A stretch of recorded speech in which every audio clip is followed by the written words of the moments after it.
Hakam hushtak chaldi, o'yin boshlandi. Ikki tomonga ham omad tilaymiz. Superliga va Pro Liga jamoalari qarama-qarshiligi davom etadi.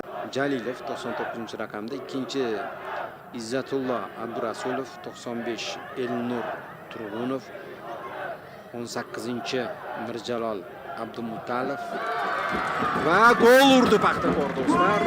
Hisob ochildi. Demak, 5-daqiqadayoq Sherlar raqib darvozasiga to'p kiritishga muvaffaq bo'ldi. 2-0 ko'rinishini olishi mumkin edi.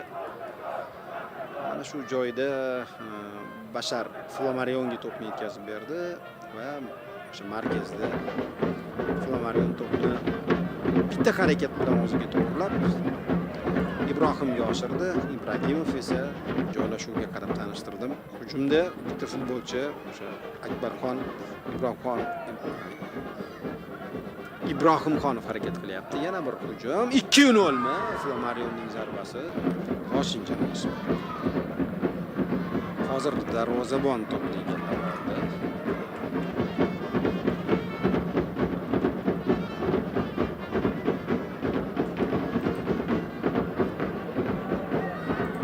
Yaxshi birga-bir vaziyat kirib borildi zarba. Yaypan futbolchilari hozir hisobni tenglashtirganda rikoshet hosil qildi, ko'ramiz mana. Kesib zo'r uzatma amalga oshirildi, qo'yil. Oldinroq tepish kerak edi. Uzatmaga gap so'z bo'lishi mumkin emas. Bashar Risan boryapti, kanal bo'sh, o'zi bordi.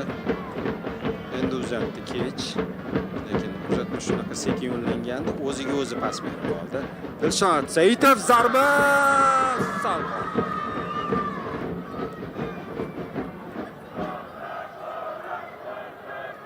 Dilshod Saitov mana jarima maydonchasi chiziq ustidan turib zarba berdi. Kichik bir masofa bor edi, zarba berishga qaror qildi. Ba'zida futbolning rivoji uchun mana shunday yo'l tutilganligi ma'qul. Masalan, men to'liq qo'llab-quvvatlayman, chunki OKMK Metallurg bilan o'ynadi. Metallurg Pro Liga vakili 3-3 o'ynadi OKMK bilan Mehmon. Jahon uyda Qizilqumni ham Superliganing yaxshi jamoasi 3-1 hisobda mag'lubiyat. Hozir esa yaxshi imkoniyat yaypanlik futbolchilarda. To'g'ridan-to'g'ri zarba darvozabon to'pni egallab oldi. Ha, endi zarbalar bor, endi xavfli vaziyatlar ko'p bor.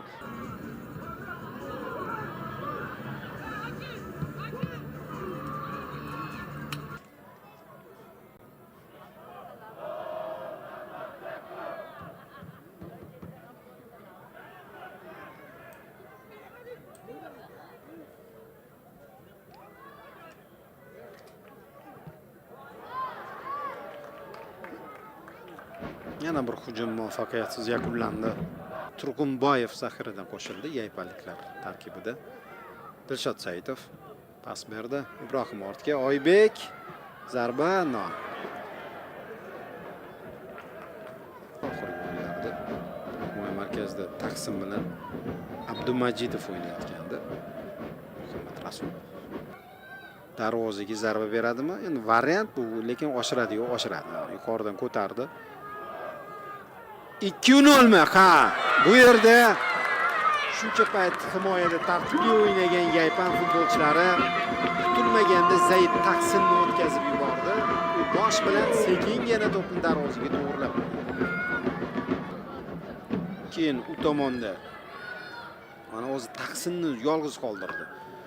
Ichkariga pas va baland sakrab ham. Bo'yi o'zi baland Taqsim hozir parvozda yutib ketdi. Darvozabonni ayblab bo'lmaydi.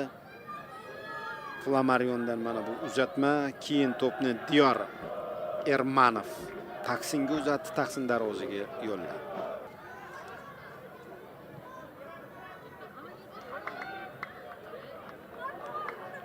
Paxtakorning keyingi hujumi. Darvozabon to'pni ushlab oldi. Tayin zonasida ko'rinmas qora ishlarni qiladigan juda katta futbolchi Sobirxo'jayev. Flamarion 3-0. Flamarion hozir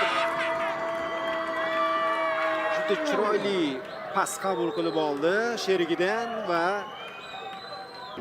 hujumlarni katta qismini mana shu uchlik yuzaga keltiryapti.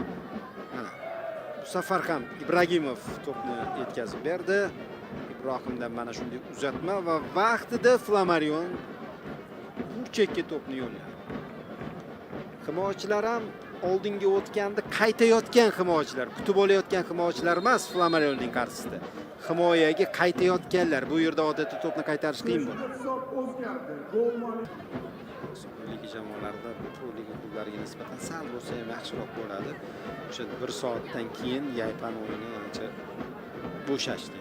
Sochiqdi. Mana bu kirib kelishlarini ham ko'rishimiz mumkin. Paxtakorda Turun o'lma. Pas. O qarzini uzib qo'ydi Flamarion. Ibrohim esa dublini rasmiylashtiryapti. Qo'y. O'zi tepadi deb o'yladi ko'pchilik. Himoyachilar ham unga qarab rostdan ham Yaypan himoyasi so'nggi daqiqalarda juda tartibsiz, tushunarsiz o'ynamoqda. Charchab qolgandek, ofsayd yo'q. So'nggi himoyachi qolib ketgan, Flamarion qizg'anmadi. Boyagi pas Ibragimov tomonidan berilgandi, qarzini uzib Ibrohimga golli vaziyat taqdim etdi. Ibragimov to'g'rini shu tarzda rasmiylashtirdi. Hozir Suxandon bu futbolchilar ham Paxtakor tarkibida maydonga tushgan o'yinlarni, dastlabki o'yinlarni eslab yuradi. Bozorov o'rniga maydonga tushdi. Va Yaypan bitta bo'lsa ham gol urib javob berishi mumkin edi. Penalti so'ramoqda. Penalti belgilandi do'stlar, belgilandi penalti. Azimiddinov surib yuborgan. Suyunboyev to'p yonida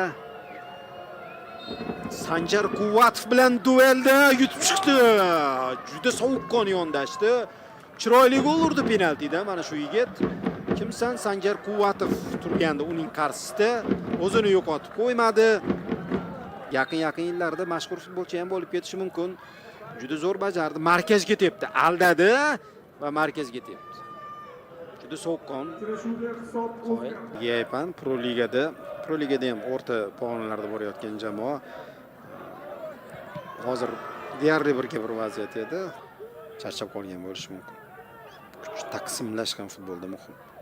Paxtakor esa hujumga boryapti. Azimiddinov aylanib oldi, pas berdi. Flamarion unda ham pas. Parjishak gol ura olmadi. Tepa olmadi ham. Yaypanning hujumi. Hakam o'yinni yakunlab berdi do'stlar. Paxtakor markaziy stadionda O'zbekiston Kubogida G guruhida Paxtakor Yaypan klubini qabul qildi, Pro Liga vakilini va 4-1 hisobda g'alaba qozondi.